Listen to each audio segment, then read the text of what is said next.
میرے حضور نے فرمایا اپنے بچوں کو ادب کی بات سکھانا، ایک ادب کی بات سکھانا، ایک سا یعنی 4.5 سیر غلہ اللہ کی راہ میں خیرات کرنے سے بہتر ہے۔ اور دوسرے موقع پہ فرمایا کہ بچوں کو ادب کی باتیں بتانے والا نفل پڑھنے والے سے بہتر ہے۔ ایک بندہ نوافل ادا کر رہا ہے اور دوسرا بندہ اپنے بچوں کی تربیت کر رہا ہے، بچے کو بٹھا کے قرآن و حدیث کی تعلیمات دے رہا ہے اور ان کو حضور صلی اللہ علیہ وآلہ وسلم کی سیرت کی باتیں بتا رہا ہے، بچوں کو بٹھا کے اسے کہتا ہے کہ بیٹا ساری زندگی جھوٹ نہیں بولنا، جھوٹے پہ رب کی لعنت ہوتی ہے، تو اس کے دل میں سچ کو راسخ کرتا ہے۔ بچوں کو بٹھا کے یہ کہتا ہے کہ بیٹا ساری زندگی امانت کے اندر خیانت نہیں کرنی، تو پھر وہ بڑا ہو کے کسی بھی عہدے پہ چلا جائے تو وہ وہاں خیانت نہیں کرے گا۔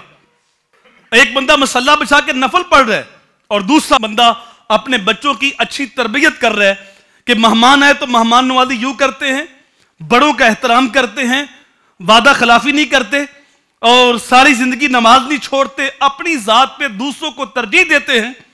تو یہ ادب کی باتیں سکھانے والا میرے حضور نے فرمایا نفل پڑھنے والے سے بہتر ہے۔ تو انسان کا یہ عمل بھی عبادت بن جائے گا۔ اللہ اکبر۔ اگر وہ کمائی کرنے جاتا ہے، ایک بندہ صبح اٹھتا ہے اور تہجد کے پڑھنے کے لیے مسجد میں آ جاتا ہے، اور دوسرا بندہ اٹھتا ہے وہ تہجد تو نہیں پڑھتا لیکن وہ فرض ادا کرتا ہے اور تجارت پہ چلا جاتا ہے، تجارت کرتا ہے، لیکن اس نے اپنی تجارت کو جھوٹ سے پاک رکھا، اپنی تجارت کے اندر حرام کا لقمہ شامل نہیں ہونے دیا، نیت درست تھی کہ میرے پاس دولت آئے گی تو میں دکھیوں کے دکھ بانٹوں گا، غریبوں کی مدد کروں گا، میں یتیموں کے دل کی ڈارس بندھاؤں گا، میں مساجد کی نوکری کروں گا،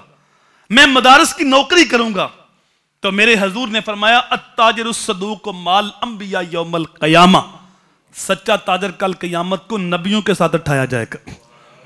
اب یہ نفل پڑھنے آ گیا، تہجد پڑھنے آ گیا اور وہ تجارت کرنے چلا گیا، اس نے فرض نہیں چھوڑے لیکن نفل نہیں پڑھے اور وہ تجارت کرتا رہا، تو یہ دونوں برابر ہیں، تہجد پڑھنے والا بھی اور تجارت کرنے والا، دونوں اللہ کے راستے میں۔ اللہ اکبر۔ ایک بندہ صبح اٹھتا ہے اور وہ تہجد تو نہیں پڑھتا لیکن فرض پڑھ کے منڈی چلا جاتا ہے، وہاں مزدوری کرتا ہے، وہ اپنے کندھوں پہ بوریاں اٹھا رہا ہے، وہ اپنے ہاتھوں کے ساتھ مزدوری کر رہا ہے، لیکن اس کی نیت یہ ہے کہ میں اپنے آپ کو سوال سے بچاؤں گا، میں کسی کے آگے ہاتھ نہیں پھیلاؤں گا، میں مزدوری کرتا ہوں، میں اپنے بچوں کا پیٹ پالوں گا، میں بیوی بچوں کے منہ میں لقمے رکھوں گا، میرے ماں باپ بوڑھے ہیں، میں ان کی ضروریات کے لیے رزق کماتا ہوں، ان کی دوائی، ان کے اخراجات، ان کے لباس کا خیال کرنے کے لیے مجھے پیسے چاہیے، تو میں مزدوری کرتا ہوں۔ تو میرے حضور نے فرمایا اس مزدور کو جس کے کمر پہ لاگا لگ گیا ہے، ہاتھوں پہ چنڈیاں پڑ گئی ہیں، اس کو حقیر نہ سمجھو، القاسب حبیب اللہ، یہ تو اللہ کا حبیب ہے، اپنے ہاتھ سے مزدوری کرنے والا اللہ کا حبیب ہے۔ تو انسان اپنی نیت کو درست رکھے اور اپنے جو بھی کام کیا یہ سوچے کہ اللہ اس کے رسول کی تعلیمات کیا ہے، تو پھر اس کا ہر عمل عبادت لکھا جائے گا۔